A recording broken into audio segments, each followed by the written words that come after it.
ever wanted to add fine arts to your homeschool but felt like it would take too much time, energy, or expertise, you're not alone. Today, I'm going to show you how to incorporate music and the fine arts into your homeschool in a way that's simple, meaningful, and doesn't add more to your plate. You'll walk away with real ideas you can start using this week, even if you don't know much about music or art yourself. So, let's dive in.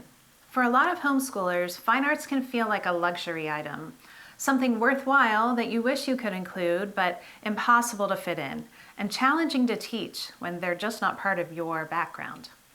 Truthfully, I wish everyone had the fine arts within their curriculum. There are so many positive reasons for including them, but here's what many people may not think about. Fine arts fuel the soul. They nurture creativity, connect us to culture and history, and give our kids tools to process and express emotions and to think deeply. And the good news is, you don't need to overhaul your schedule or become an expert in the arts to make it happen. First of all, start small, seriously small. You don't need to set aside an entire afternoon for music or art. Try this. Play classical music during breakfast or while your kids do math. Choose one composer or artist a month, just one, and watch a short performance or listen to one piece by that composer per week. These little moments stack up, and they matter more than you think. My kids are grown now, but in our house we really found that making music a normal part of everyday life really helped everyone develop a true love for music of all kinds. Some of our favorite times to enjoy music were in the middle of the homeschool day, while we all made lunch and during cleanup after dinner. We each took turns selecting the music, and then we all got to enjoy it together. But what about something more structured? The important thing is you don't need to create lessons from scratch.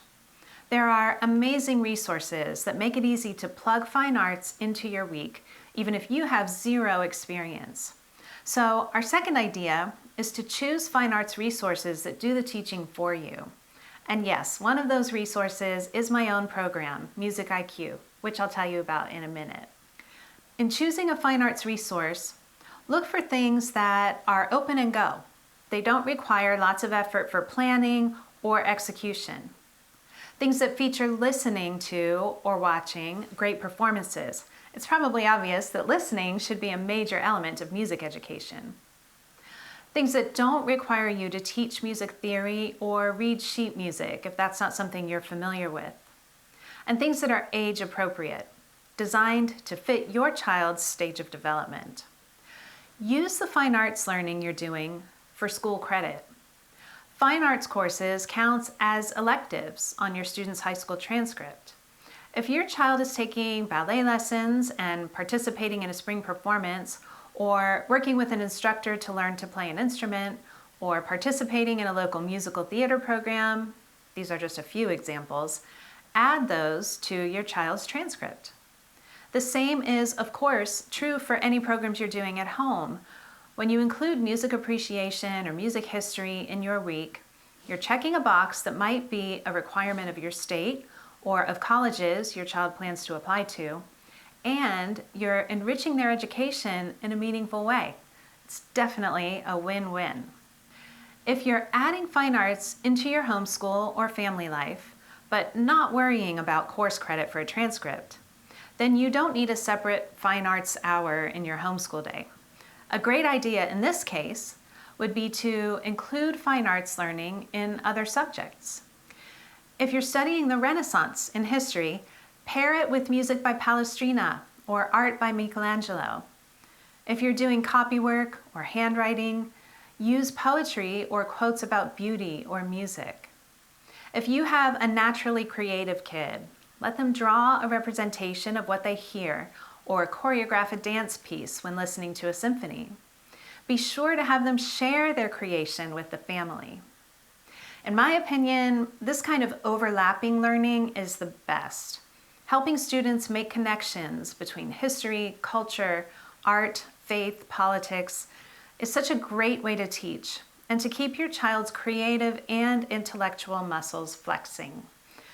In real life, these things do overlap and influence each other.